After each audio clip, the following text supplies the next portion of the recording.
another video review.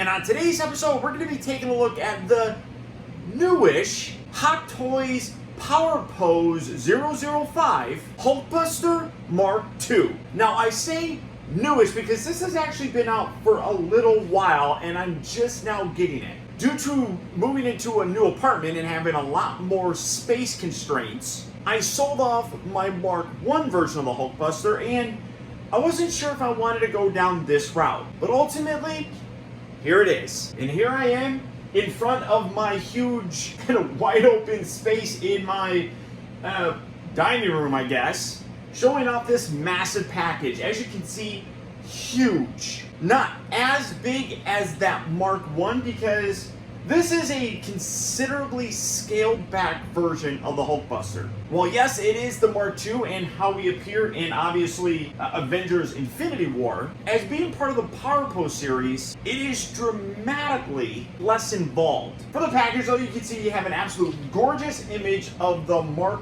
II Hulkbuster right there. Of course, you got the Avengers A logo, Infinity War logo right down there. Side here, you have that very familiar image that we've gotten with a lot of the Infinity War figures, that being the Infinity Gauntlet. You can see you got the little Avengers A logo right down there. Come around to the back, you got various warnings and contact information. Other side here has the continuation of that Avengers logo. And then you can see it slips up just like so. I don't know, I was not sure it was going to clear my ceiling. So setting that there, then when you lift it up, you got a kind of sketch image of the, well, head and upper torso area of the Hulkbuster. First, you got the cast and crew responsible for making the figure. You got a just regular Iron Man head right there, nothing on the back other than that A logo. Come around back to the front, and then this piece slides out. You have a foam section right there that when you remove it, this is where the figure is. Now, like I said, considerably scaled back than that Mark I. Size-wise, he's just about the same, but that Power Pose series means that there is a lot less engineered into him. For all intent and purposes, he's a very large, slightly articulated final figure. That doesn't mean that he's bad, but there is a lot less involved. Then as you can see, he sits here in this area, and then you have his two accessories. And that's it. But for the packaging on this guy, that's about it. So without further ado, let's get him out here and see how cool he actually is. And here we have him opened up and out of his packaging. And despite the fact that he is a part of that Power Pose series and utilizes a lot less engineered parts, he's still a really impressive piece. Now honestly, at least in my opinion, I prefer this more sleek look to that original Mark I, which is natural. With each new sort of release of a suit, Tony would always improve it. And that first one was, while still fairly agile, it still had a kind of clunky look to it. This is a much more impressive and, like I said, sleek looking armor. It's unfortunate that he himself never got to use it. Now in Infinity War, it just seemed to kind of show up in Wakanda where our buddy Bruce Banner actually used it. And even used it later on in Endgame briefly. So it is a really nice addition to your Avengers lineup, your Iron Man lineup, hell, even a Hulk or Bruce Banner lineup.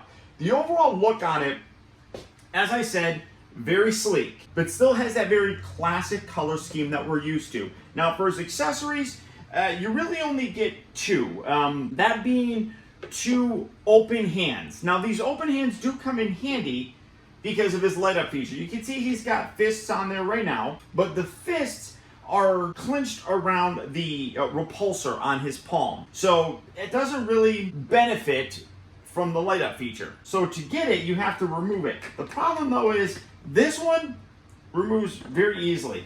When you want to put this on though, this seems to be very tight and I've already kind of damaged this one. So removing this, these ones, the fists come off fairly easily.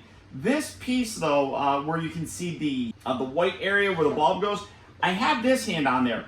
It doesn't go on very well, so it's almost like the hole here is not as spread out as the other one.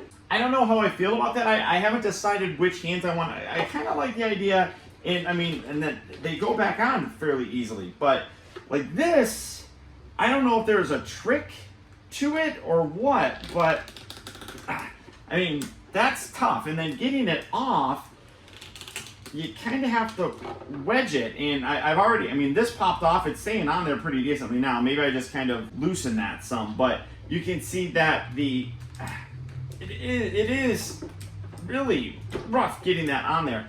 I kind of like this. This is how I think I'm going to display it. That way you can have that repulsor blast and still see everything that's going to be going on. So accessory-wise, that's it. You don't get a lot. And really, this is just going to be primarily a display piece. So what I wish they did was incorporate a way where you could permanently plug this in to get the light up feature to always stay on. So you come around here to the back, and I do like this. You do also get this. I don't know if you would consider this an accessory, but you can come around here to the back, and you can use this to wedge this piece off. This is just a magnetic section. It takes 3 AAA batteries, and then you have a switch right there that when you flip it on, you can see the back section lights up very nicely. You got several different arc reactors throughout it, and then you spin it around to the other side, and then you have some here on the inside of his legs, some here on his torso, obviously his eyes, the main reactor on his forearms right here, and then this is where you can see it lit up on the actual palm.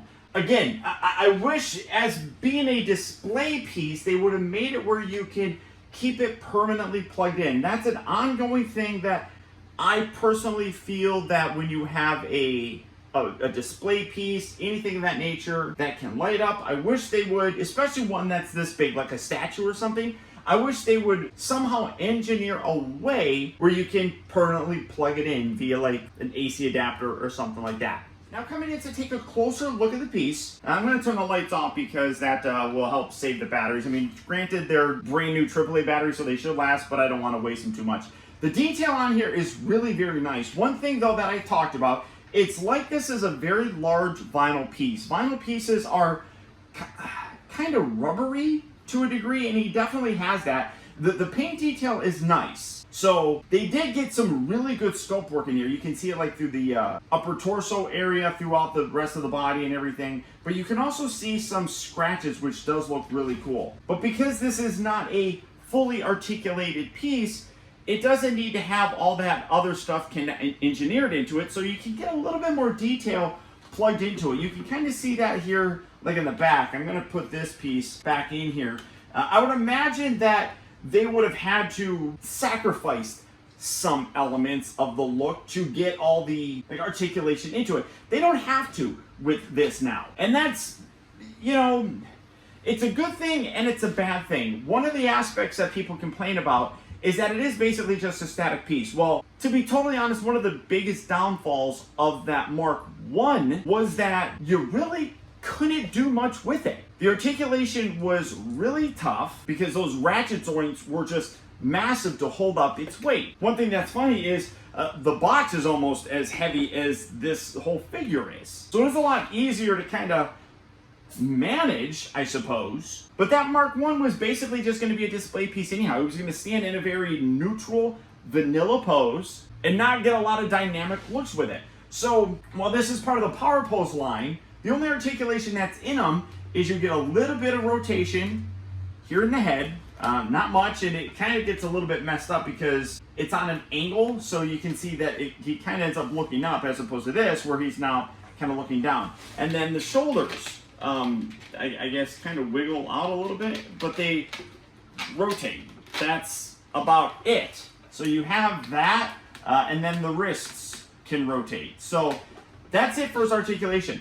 I kind of wish that you could have maybe articulated the elbows down. Waist I don't mind too much about. I mean, he is locked there. You can't really rotate that. So like everything down here, I'm perfectly okay with it being static. I do wish he had elbow joints. That's the only thing that I would have preferred that they put into him. But the detail still though is really nice. I mean, like you look at the legs and even down here on the feet, hopefully you can see that because I can't really see my camera very well. But he's got all this like dirt and grime painted into his feet. So while, I mean, granted, he's not as detailed because of the engineering, he's still a very nice detailed piece.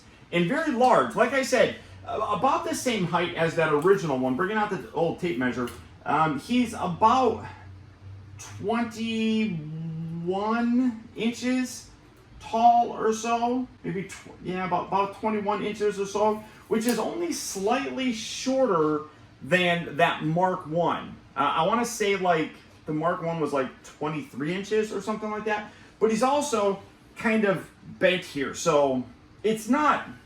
I don't think it's that bad, honestly. Price-wise, though, is where this gets a little bit tricky. Being that he is a very large figure, he still does command a fairly high price point. And because of Top Toys, it's going to be even a little higher. This guy's going to set you back about $440 or so. But by comparison, that Mark 1 was over $1,000. And now they've just released it with that additional like punching arm and the little Veronica thing, and that's almost $1,500 for a figure that's basically gonna just stand there like this one. So it is what it is. Now for size comparison, let's bring in currently my favorite Iron Man, that being the Mark 50. You can see size-wise what you have. Obviously this is about a 12-inch figure, so he's gonna be about, well, a little bit higher than a 12-inch figure. But it works pretty good if you ask me. Now coming around, let's bring in the man who actually used the suit, because we all know that that guy didn't. Here is Bruce Banner. This is the only Bruce Banner that we've ever gotten. Now, one thing that I wish that they would have done would have made it where you can remove the head, or given an additional accessory where the head can be taken off, and you can take the head off of that guy and put him on there. That would have been a nice piece to add into it, especially since, like I said, this was used by Bruce. So incorporating those two pieces would have been a cool sort of nod to that original release. And hell, you could have made it where any head could go in there. So if you wanted to take Robert Downey Jr.'s portrait and put it in there, you could have. Hell, if you wanted to take Thor or Steve Rogers or even Doctor Strange, who knows, and put him in this thing, you could have done it. That would have been a nice little additional piece. You just make this so it can pop off, and then have maybe like an additional little bit right here where it looks like it kind of has retracted, and then plug the head in there. Who knows? That would have set this off so much better. As it is, I do still highly recommend the piece. If you are an Iron Man fan, if you're an Avenger fan, if you're a Hulk